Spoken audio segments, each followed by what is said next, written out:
Out on the old Hawk again.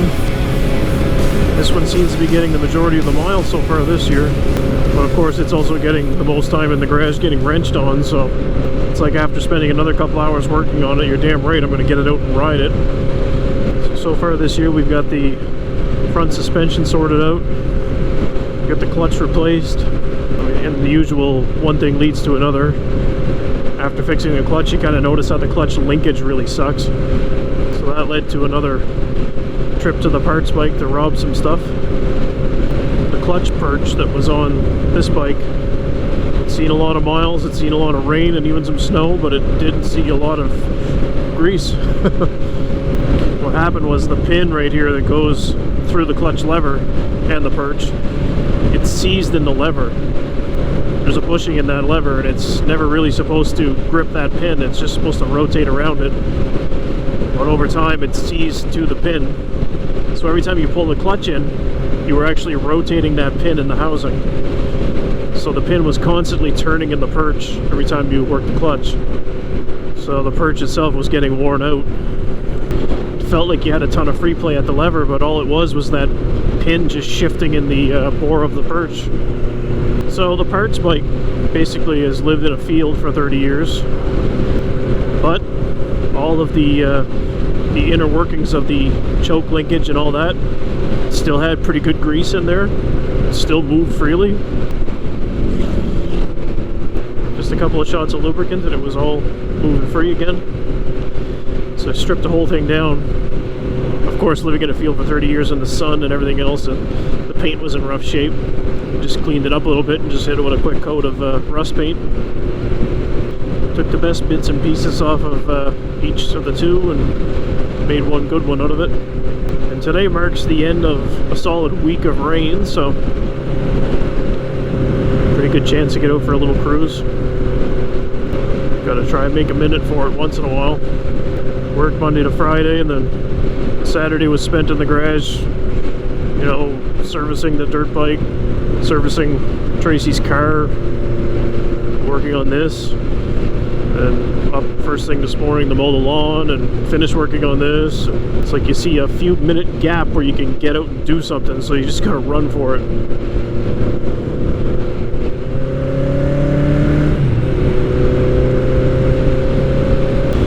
That clutch is 100 times smoother now. It's funny because I was explaining to my friend today, they asked me how the bike is working. I'll say, oh, it's amazing now, the suspension is amazing, the clutch is amazing, but then I had to clarify, like, when I say it's amazing, I don't mean it's like so much better than anything else. I just mean it works like a normal bike should now, which is pretty amazing compared to where it started.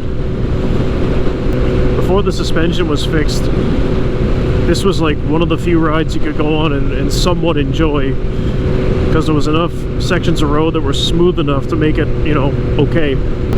But then there was still, you know, any bump you'd hit was still too much. It just couldn't handle it. Now the whole thing should be just a treat to ride through. Now it can handle the bumps, and the smooth sections feel extra smooth.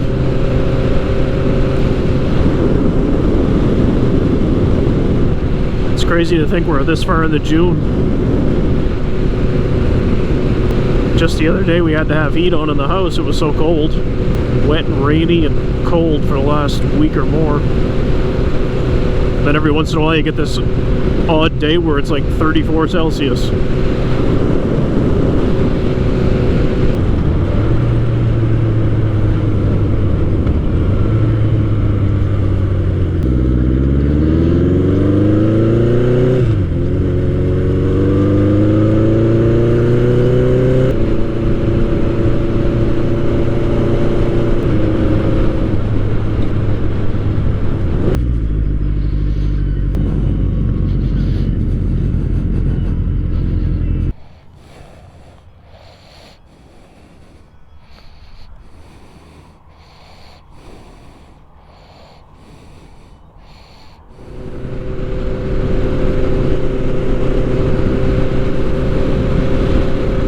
Seems like I gotta get used to shifting this thing every single time I get on it. She's your typical old Honda.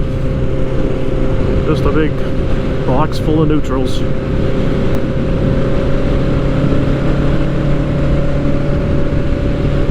First time out along the water this year.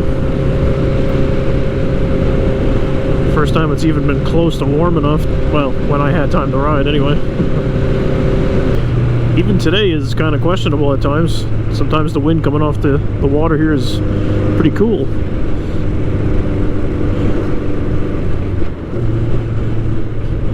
I try to slow down the erosion on the side of the road, I guess. I'm sure that's a never-ending battle because give it enough time, the water's gonna take it.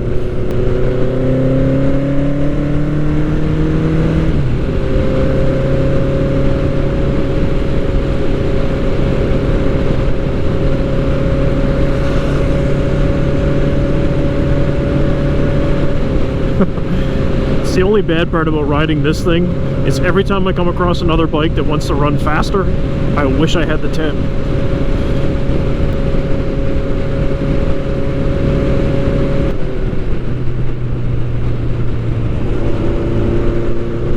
I also hate the fact that I can't look at the rear of this bike and just identify it. I have ideas of what it might be, but I'm not positive.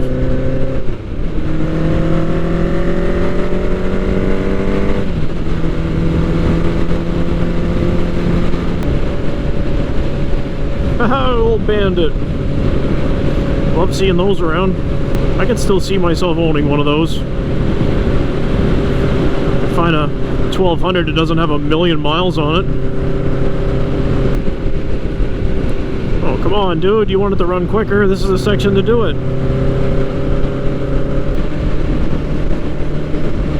More washouts. The water wants this road.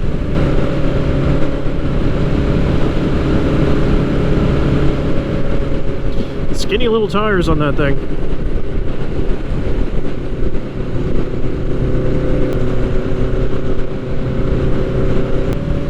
Doesn't look very capable off-road, but the rubber underneath it doesn't make it look very capable on-road either.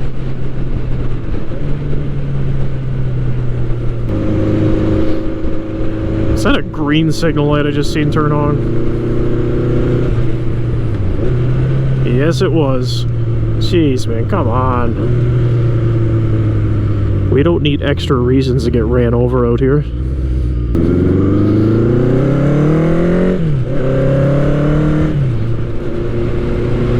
Well, I think of the first solid goal I had for this bike when I built it was just to have a basic, comfortable, or at least somewhat comfortable cruiser. And I think I can just about say I've achieved that first goal now. The seating position is still not 100% my thing, but besides that, I mean, I think it accomplishes the goal. Now, if there ever was a goal to make the damn thing look good, I don't know about that. I don't know how long that'll ever take. That kind of work has never really been my thing. I'd like to get to a point where I could just take the tank and the plastics off of it and give it to someone and be like, here, metallic black, please. Maybe throw some decals on it while you're at it. Besides that, I think there's still some maintenance that could stand to be done that could also hammer out some of the appearance problems at the same time. Like at some point when I take the rear wheel off of this, either for a tire change or for whatever, I think I'd like to strip the whole swing arm right off. Check out the bearings, grease everything up, replace anything that needs replaced, and then clean up the swing arm itself and hit it with a coat of paint as well. Really, I was in too much of a hurry to just get that engine together and get it back in the bike. I should have held off just a couple more days and took the time to clean the frame and touch it up, because there are spots where the rust is kind of showing through. It's not rusty enough to be an actual problem, it just kind of looks not great. At some point I should go back in the top end to check the valve adjustment again, especially on those new valves. Maybe when I do that I'll try to clean up that valve cover. It looks pretty ratty, but I think you could buff it. I think you could get a lot of it out. I mean, my standards for appearance aren't much. The bike, to me, even right now, for what it is, it looks okay. I'm all right with it. So any improvement from there is, you know, quite an improvement. You know, just taking a wire wheel to the swing arm and hitting it with a coat of rust paint, that's more than enough for me.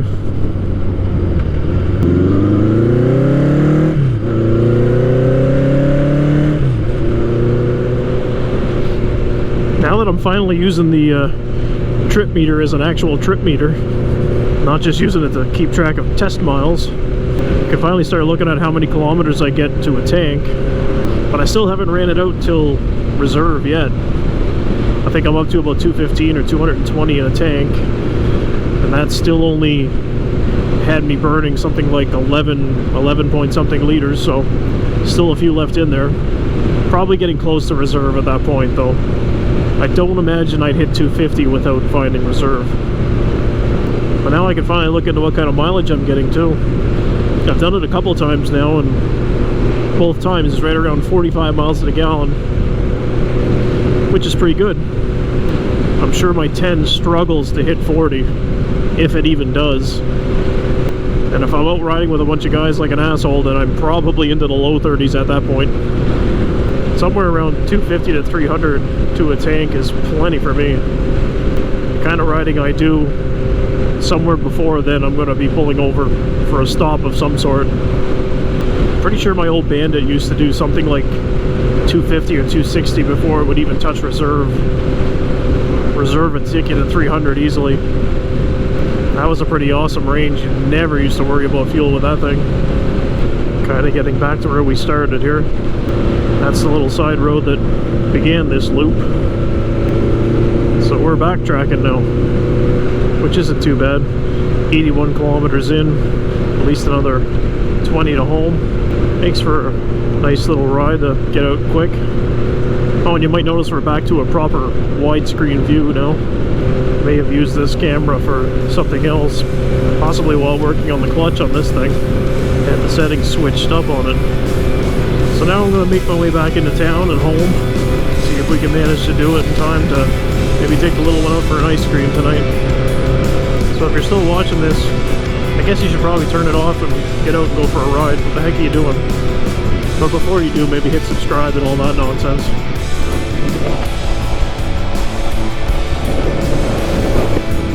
I'll keep digging bugs out of my helmet. You can come back and check out the next one.